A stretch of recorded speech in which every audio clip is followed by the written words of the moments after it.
اور ابھی براہ راست لے چلیں آپ کو قومی اسمبلی، اس وقت مراد سعید اظہار خیال کر رہے ہیں۔ احسان نہیں ہوتا کسی کی وزارت کے حوالے سے بھی سوال ہو جائے تو اس کے تمام تفصیلات اور ڈیٹا جو ہے وہ اس ایوان کے سامنے رکھنا چاہیے۔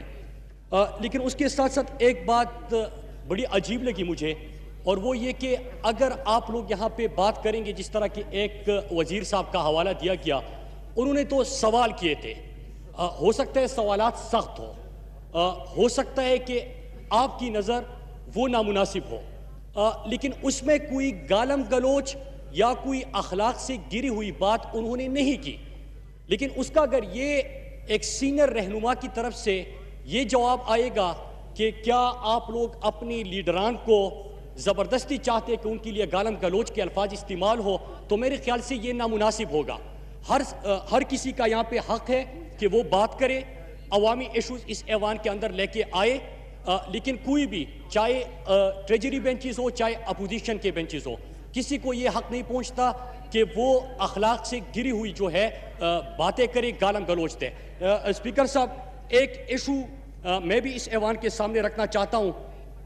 کئی دنوں سے پاکستان کے اندر ایک بحث شروع ہو چکی ہے۔ بحث کیا ہے کہ جو سندھ حکومت کی طرف سے جے آئی ٹی ہے وہ ٹھیک ہے، یا علی زیدی کی طرف سے جو جے آئی ٹی قوم کے سامنے رکھی گئی اور اس کے اوپر میڈیا کے اندر بھی بڑی بحث ہوئی، وہ جے آئی ٹی ٹھیک ہے۔ اسپیکر صاحب، اس کے کنٹینٹ کے اوپر غور نہیں ہو رہا کہ اس میں جو باتیں کی گئی ہے کہ قتل و غارت گری، ڈھاکہ، دہشت گردی اور یہ تمام چیزیں اس کے اندر اٹھائی گئی۔ اسپیکر صاحب، میں ایک ڈاکومنٹ آپ کے سامنے لے کے آیا ہوں جس کے اوپر نہ سندھ نے اختلاف کیا نہ علی زیدی صاحب نے اختلاف کیا، دونوں ایک جے آئی ٹی جس میں الزامات تو سیم ہے، لیکن ایک جگہ پہ الزامات کا ذکر کیا گیا، دوسری جگہ پہ بطخوری ہوئی، لیکن کس کے کہنے پہ ہوئی، بطہ کس کو دیا گیا وہ وضاحت ہوئی۔ قتل کا کہا گیا، قتل کس کے کہنے پہ کیا گیا وہ دوسری جے آئی ٹی میں ہے۔ یہاں پہ قبضہ کیا گیا، لیکن قبضہ کس کے کہنے پہ کیا گیا وہ دوسری جے آئی ٹی میں ہے۔ لہٰذا اس چیز کے اوپر اس ایوان، کیونکہ ہم کراچی پاکستان کے شہر کی بات کر رہے ہیں، پاکستان کا سب سے بڑا شہر، پاکستان کا اکنامک ہب، قائد کا شہر، اس کے حوالے سے بات ہو رہی ہے، اور ہمارا فرض بنتا ہے کہ ہم ایوان کے اندر اس کے اوپر بات کریں۔ میں جو اعترافی بیان لے کے آیا ہوں 164 کا، عزیر بلوچ کا، اس کے اوپر نہ ان کو اعتراض ہے نہ ان کو اعتراض ہے۔ اسپیکر صاحب، میں صرف 5 چیزیں آج اس ایوان کے سامنے اس میں سے رکھنا چاہتا ہوں، اور پھر 5 چیزیں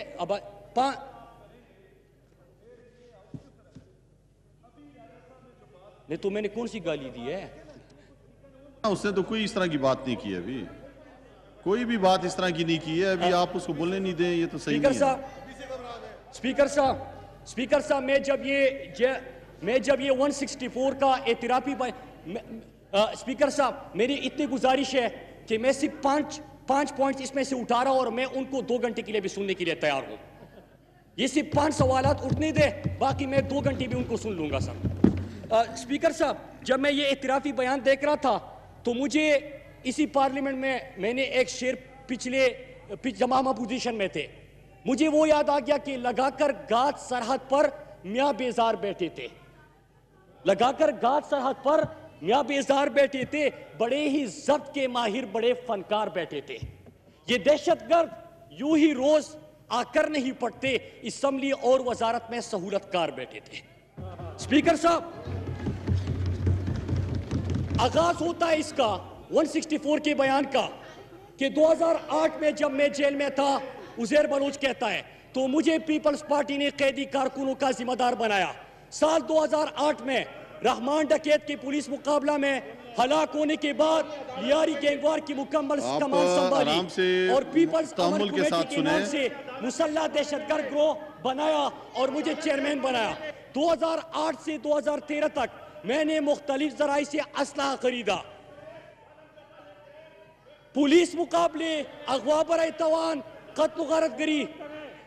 थानों पर हमले, सियासों और हड़तालों को कामयाब बनाने के लिए मैंने ताकत का मुजाहरा किया पीपल्स पार्टी के कहने पे।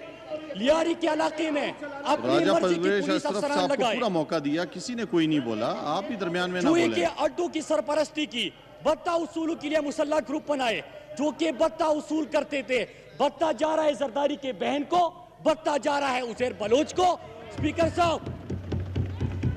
स्पीकर साहब मैं 3-4 पॉइंट्स उठाना चाहता हूं आखिरी, जो अहम तरीन है।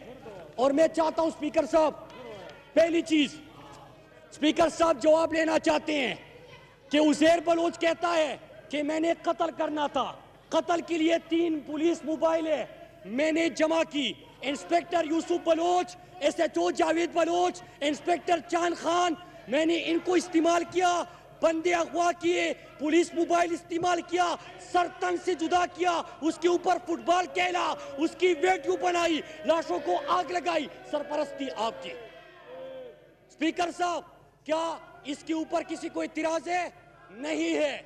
वीडियो बनाई गई, रिकॉर्ड 164 का बयान है। आप बैठ स्पीकर जाएं, साहब आप अपनी निशस्त पे बैठ जाएं, मौका मिलेगा, मौका मिलेगा देने आपको। सर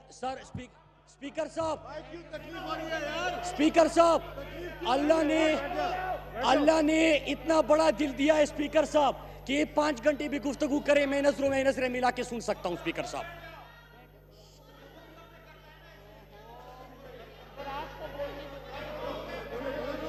साहब फिर उसके बाद क्या होता है?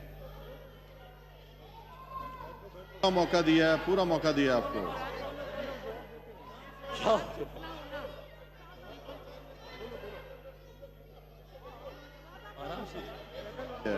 जी मुराद सईद साहब,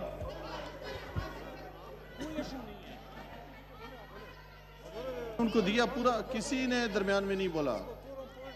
स्पीकर साहब फिर उसके बाद कहते हैं मैंने सेनेटर यूसुफ बलोच के कहने पर 500 से ज्यादा नौकरियां जराइम पेशा अपराध में तकसीम की।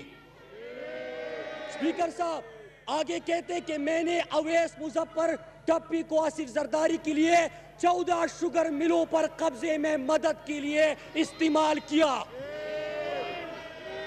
फिर आगे कहते हैं कि मैंने अपने गिरोह के 15-20 लड़के आसिफ जरदारी के कहने पर बिलावल हाउस में भेजे, जिन्होंने बिलावल हाउस की गर्दनवा में लोगों को हरासा किया और 30-40 घर खाली करवाए। स्पीकर साहब आगे कहते हैं स्पीकर साहब दस्तगीर को दिया।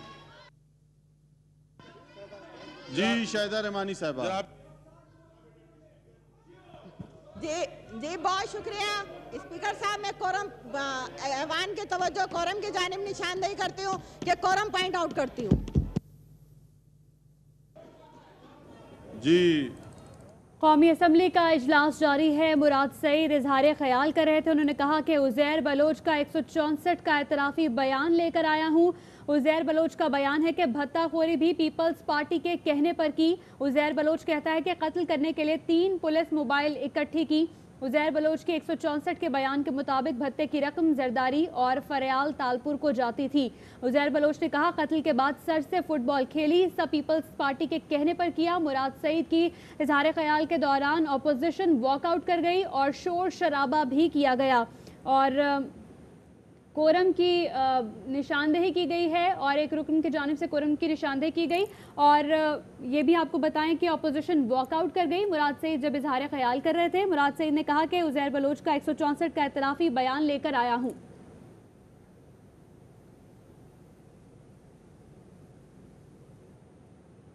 मुराद सईद ने कहा कि उज़ैर बलोच ने आसिफ जरदारी के लिए 14 शुगर मिल्स पर कब्जे किए। मुराद सईद की तकरीर के दौरान अपोजिशन अरकान का वॉकआउट, कोरम की निशानदेही। उज़ैर बलोच का 164 का एतराफ़ी बयान लेकर आया हूँ। उज़ैर बलोच का बयान है कि भत्ताखोरी भी पीपल्स पार्टी के कहने पर की। उज़ैर बलोच कहता है कि कत्ल करने के लिए 3 पुलिस मोबाइल इकट्ठी की। उज़ैर बलोच के 164 के बयान के मुताबिक भत्ते की रकम जरदारी और फरयाल तालपुर को जाती थी। ज़मीनों पर कब्जा किसके कहने पर किया गया, ये भी एक JIT में बताया गया। उन्होंने कहा कि बहुत देर से एक मुल्क में ये बहस जारी थी कि किसकी JIT ठीक है, और इस हवाले से उन्होंने कहा कि दोनों JITs में इल्ज़ामात ठीक हैं, इस पर बात नहीं की जा रही। उज़ैर बलोच का बयान है कि भत्ताखोरी भी पीपल्स पार्टी के कहने पर की, और उज़ैर बलोच का 164 का एतराफ़ी बयान लेकर आया हूं, जिसके मुताबिक उज़ैर बलोच कहता है कि कत्ल करने के लिए 3 पुलिस मोबाइल इकट्ठी की। उज़ैर बलोच के 164 के बयान के मुताबिक भत्ते की रकम जरदारी और फरयाल तालपुर को जाती थी। मुराद सईद की तकरीर के दौरान शोर शराबा किया गया, अपोजिशन वॉकआउट कर गई और कोरम की निशानदेही भी की गई। जी हाँ, बिल्कुल। मुराद सईद की तकरीर के दौरान अपोजिशन की जानिब से एहतजाज किया गया, अपोजिशन वॉकआउट कर गई। मुराद सईद इजहार ख्याल कर रहे थे, उनकी जानिब से कहा गया कि सिंध हुकूमत की JIT ठीक है या अली ज़ैदी की JIT ठीक है। काफ़ी दिनों से इस पर बात हो रही है, लेकिन ये गौर नहीं किया जा रहा कि कत्ल गारा, डाके समेत दीगर इशूज़ पर JIT में बात की गई है। दोनों JITs में इल्ज़ामात तो ठीक हैं, इस पर बहस होनी चाहिए। कत्ल भत्ताखोरी किसके कहने पर की गई, एक JIT में जिक्र है। कोरम की निशानदही के बाद इस वक्त गिनती भी की जा रही है। असेंबली के मनाजिर आप अपने टेलीविजन स्क्रीन पर देख सकते हैं। ऑपोजिशन वॉकआउट कर गई है यहाँ से। मुराद सईद इससे पहले इजहार ख्याल कर रहे थे, ऑपोजिशन की जानिब से एहतजाज भी किया गया और अब ऑपोजिशन यहाँ से वॉकआउट कर गई है। मुराद सईद इजहार ख्याल कर रहे थे, उनकी जानिब से एक अहम पॉइंट नोट किया गया। उन्होंने कहा कि कई दिन से एक बहस शुरू हुई है कि सिंध हुकूमत की JIT ठीक है या अली ज़ैदी की JIT ठीक है। JIT में जो बातें की गई हैं उन पर गौर नहीं किया जा रहा। कत्लो गारा, डाके समेत दीगर इशू पर JIT में बात की गई है। दोनों JITs में इल्ज़ामात तो ठीक हैं, उस पर बहस होनी चाहिए। कत्ल भत्ताखोरी किसके कहने पर की गई, एक JIT में जिक्र है जबकि दूसरे में ये बात नहीं की गई। बिल्कुल, और माजी में भी हमने देखा है मुतअद्दिद बार ऐसा हुआ है कि जब भी मुराद सईद तकरीर करते हैं तो अपोजिशन वॉकआउट कर जाती है, और जब मुराद सईद की तकरीर ख़त्म हो जाती है तो अपोजिशन अरकान वापस असेंबली में आ जाते हैं। अज़हर फारूक हमारे साथ हैं, जानते हैं कि इस वक्त क्या सूरत हाल है नेशनल असेंबली में। जी बताइएगा अज़हर। जी, कौमी असम्बली में मुराद सईद ने JIT के हवाले से तफसीली तौर पर रिपोर्ट पेश करने की कोशिश की थी। जो उन्होंने अपना खिताब शुरू किया तो इस पर पीपल्स पार्टी के अरकान ने शदीद एहतजाज किया, ऐवान के अंदर शोर शराबा हुआ। चुनाचे मुराद सईद जो है वो अपनी तकरीर नहीं रख सके। इस मौके पर पीपल्स पार्टी और दीगर जो अपोजिशन जमातें थे उन्होंने ऐवान से वॉकआउट किया और साथ ही कोरम की निशानदेही कर दी।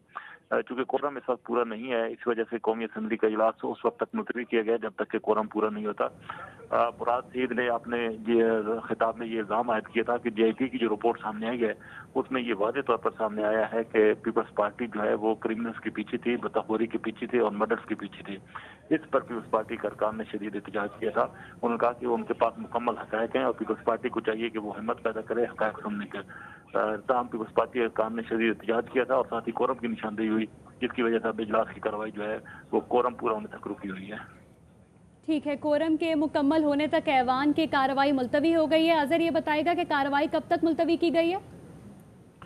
जी, जब तक कोरम अब पूरा नहीं होता उस वक्त तक इजलास की कार्रवाई जो है वो मुलतवी की गई है। जो ही कोरम पूरा होगा, पीपल्स पार्टी के अरकान की ये कोशिश है कि वो कोरम पूरा करें। अपने अरकान को बुला रहे हैं, चीफ व्हिप जो हैं, क्योंकि PTI। ठीक है, अज़हर फारूक आगाह कर रहे थे आपके कोरम के मुकम्मल होने तक ऐवान की कार्रवाई को मुलतवी कर दिया गया है। इससे पहले मुराद सईद इजहार ख्याल कर रहे थे और मुराद सईद की तकरीर के दौरान अपोजिशन वॉकआउट कर गई और कोरम की निशानदेही की गई। शोर शराबा किया जा रहा था मुराद सईद की तकरीर के दौरान, और माजी में भी हमने देखा है कि जब भी मुराद सईद तकरीर करने के लिए आते हैं तो अपोजिशन वॉकआउट कर जाती है। मुराद सईद ने कहा कि उज़ैर बलोच का 164 का एतराफ़ी बयान लेकर आए हूँ। JIT रिपोर्ट के हवाले से भी उन्होंने बात की और उन्होंने कहा कि उज़ैर बलोच के 164 के बयान के मुताबिक भत्ते की रकम जरदारी और फरयाल तालपुर को जाती थी। और अभी आपको बताएं कि पीपल्स पार्टी की रुकन शाजिया सोमरो की जानिब से मुराद सईद को हेडफोन मारा गया है।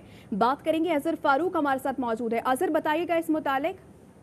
जी, जब ये इजलास कोरम की निशानदेही हुई थी, गिनती हो रही थी, उस वक्त पीपल्स पार्टी की शाजिया सोमरो ने नून लीग की नशिस्त पर आकर वहाँ से एक हेडफोन पड़ा था, वो फेंका मुराद सईद की तरफ। मुराद सईद को वो हेडफोन उठाकर डिप्टी स्पीकर के हवाले किया है। इस पर PTI के अरकान ने शदीद एहतजाज किया था शाजिया सोमरो के इस रवैये पर। डिप्टी स्पीकर ने भी हिदायत की थी कि ऐवान के अंदर इस तरह के इक़दाम जो हैं और कार्रवाइयाँ जो हैं वो नहीं होनी चाहिए। मुराद सईद जो है वो हेडफोन से महफूज रहे थे। बाद में जितने भी अरकान थे अपोजिशन के वो ऐवान से बाहर चले गए थे। तो अज़हर, स्पीकर ने कोई नोटिस नहीं लिया इस बात पर? जी, डिप्टी स्पीकर ने सिर्फ इतना कहा था कि अरकान जो हैं वो ऐवान के अंदर डिसिप्लिन को मलूज़ खातिर रखें और इस तरह की कार्रवाइयाँ ना करें जिसकी वजह से ऐवान का तक़द्दुस भी मजरूह हो और ऐवान की कार्रवाई भी हो। डिप्टी स्पीकर ने सिर्फ इतनी हिदायत जारी की थी। तमाम हेडफोन जो है वो मुराद सईद को लगा नहीं था, लेकिन शादिया सुमरो ने उनकी तरफ फेंका जरूर था। ठीक है अजहर, आप आगाह कर रहे थे, ये मनाजिर भी इस वक्त हम AY न्यूज़ की स्क्रीन पर दिखा रहे हैं कि कोरम की निशानदेही के बाद पीपल्स पार्टी की शाजिया सोमरो ने मुराद सईद की तरफ हेडफोन फेंका, मगर हेडफोन मुराद सईद को नहीं लगाए। हम दिखा भी रहे हैं कि शाजिया सोमरो ने किस तरह गुस्से के साथ और एग्रेशन के अंदर मुराद सईद की तरफ हेडफोन फेंका। और उस वक्त मुराद सईद तकरीर कर रहे थे, इज़हार ख्याल कर रहे थे उज़ैर बलोच के 164 के एतराफ़ी बयान के हवाले से, जिस वक्त कोरम की निशानदेही के बाद पीपल्स पार्टी की शाजिया सोमरो ने मुराद सईद की तरफ ये हेडफोन फेंका और वो मुराद सईद को नहीं लगा। न्यूज़ स्टूडियो से अब तक के लिए इतना ही। मजीद खबरों और अपडेट्स के लिए विजिट कीजिए हमारी वेबसाइट ARYnews.tv और देखते रहिए ARY न्यूज़।